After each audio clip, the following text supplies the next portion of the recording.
Good morning, crew. For the Mornin Tailboard, we're going over the method that I use to keep a lot of the heat, the sparks, the metal drippings from welding overhead off my support arm.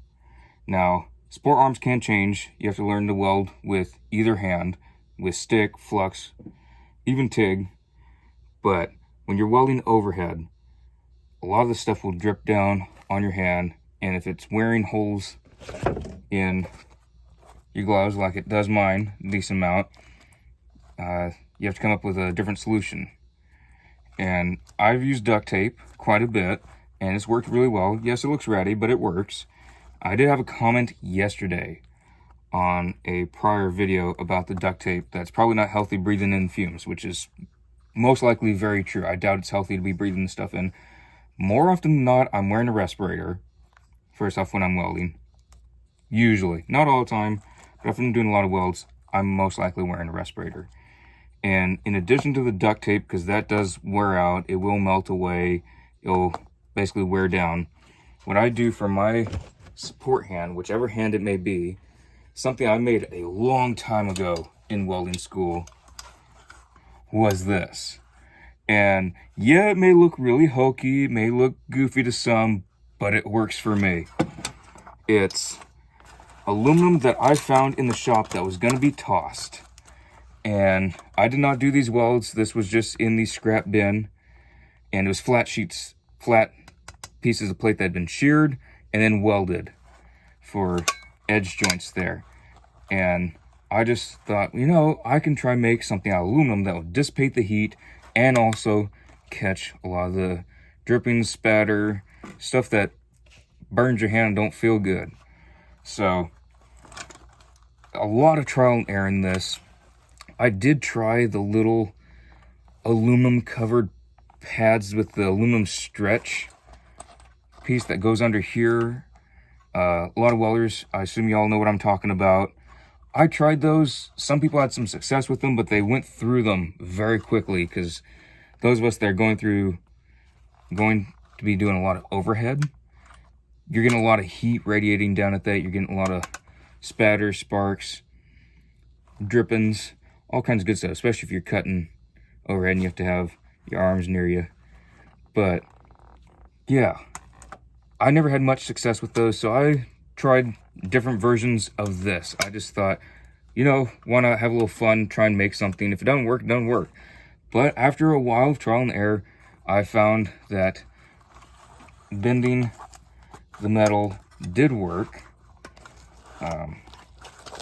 I did find that one plate on top was good for keeping a lot of spark stuff away, but this part over the gauntlet part of the glove got very, very hot, and it would go through this quite quickly with the heat. And so what I did to fix that was I put another piece in here, formed that, put some rivets in here. Rivets work better than screws for me, so I can slide my glove in easier. For the tightness of the chains here, I have to put my glove in first and then put my hand in. But the reason I have the chains the tightness they are, they're not super tight, they're not immobilizing my fingers, but I want this to where I don't have to grip it to hold on to it. I can have my hand wide open and it's not going to slide off. So that was my decision for that. So that way I can grip part of the flux core gun. I can do stuff with electrodes. I can do stuff with my hands on a table. I can pick things up. I can move them. I can grab them. I can open my hand to a certain extent, and doesn't make this hand useless, completely useless while I'm wearing it. Now, if I'm trying to move material, I'll take this off because I don't need it for moving material. This is for when I'm welding a lot of vertical and a lot of overhead, mostly overhead, with, I use it for stick as well, but mostly flux core, because when you're putting in heavy wire, you got to use a lot of heat, and that just gets old, burning your fingers to a crisp, going through gloves left and right, and it works. A lot of people think it's goofy. They would say it's stupid. I've heard so many different comments about it, how it's just ridiculous, but it works for me. And I did choose to make this out of aluminum so that when I have the metal coming down on here, I can, at the end of the day, take a screwdriver to it. I can bang it up against something with an edge, and this will pop off. Now, if you let it build up, eventually it might hook onto things and it doesn't come off as easy. That's been my case. But if I were to get a screwdriver in here, I'm sure it'll come off just fine. And I've used this a ton, an absolute ton, and it's pulled through like a champ. I've never had anything go wrong with it. And yeah, just trial and error, but it's worked. And I've had this for so long. I made this in welding school before I was testing for structural. And this really helped me out because I didn't have any luck with the other store-bought versions of keeping the heat off your hand. So I've done pipe with this. I've done structural. I've done this in cramp spots, and it works quite well in there. In cramp spots, because I can pull this down. It does have some flex, because it's only a little bit here that still on, but it's not too little that if I pull it, it's gonna just break.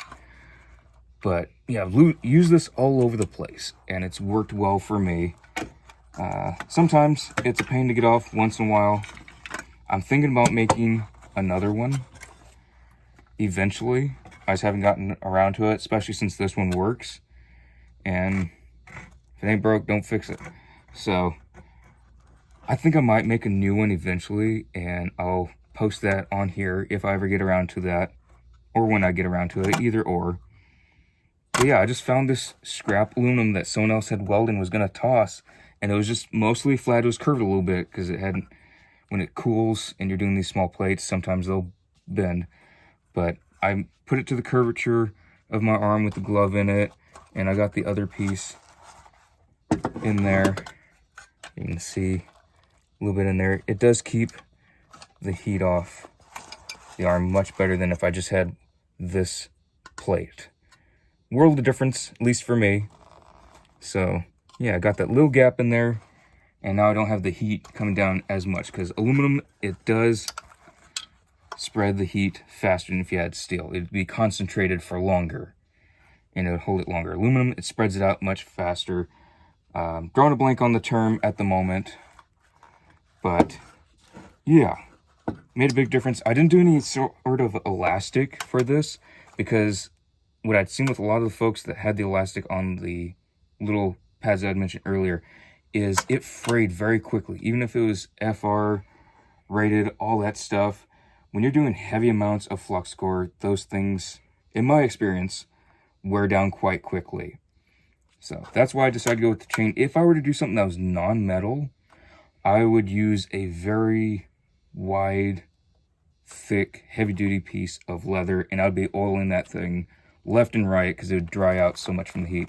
But this has worked really well. I haven't had an issue really with the spark in here. Once in a while it'll hang up a little bit, but it hasn't really been to anything building up in the little hole there. So that has been an issue. It gets caught once in a while. Might not have been the best chain to use, but it still works phenomenal for me. So that's why I keep it, and I haven't changed too much once I got something that worked well, or extremely well. Yeah, works fantastic for me. I love using this thing. I do get a lot of comments saying it's stupid, it looks ridiculous, but it works. And that's why I use it. I'm not there to impress anybody. I'm there to not feel all the heat, have all the stuff going through my glove all day long. It still happens because when you're welding on an angle, stuff will get in there, but it's not near as bad with everything dripping on your hand or just all the sparks, the heat, all that good stuff. So it works for me. That's why I use it. Thought I'd share it for the Mornin Tailboard. So yeah. All right, crew. That be it for the Mornin Tailboard. Y'all stay safe on the job site. All right, let's get to work.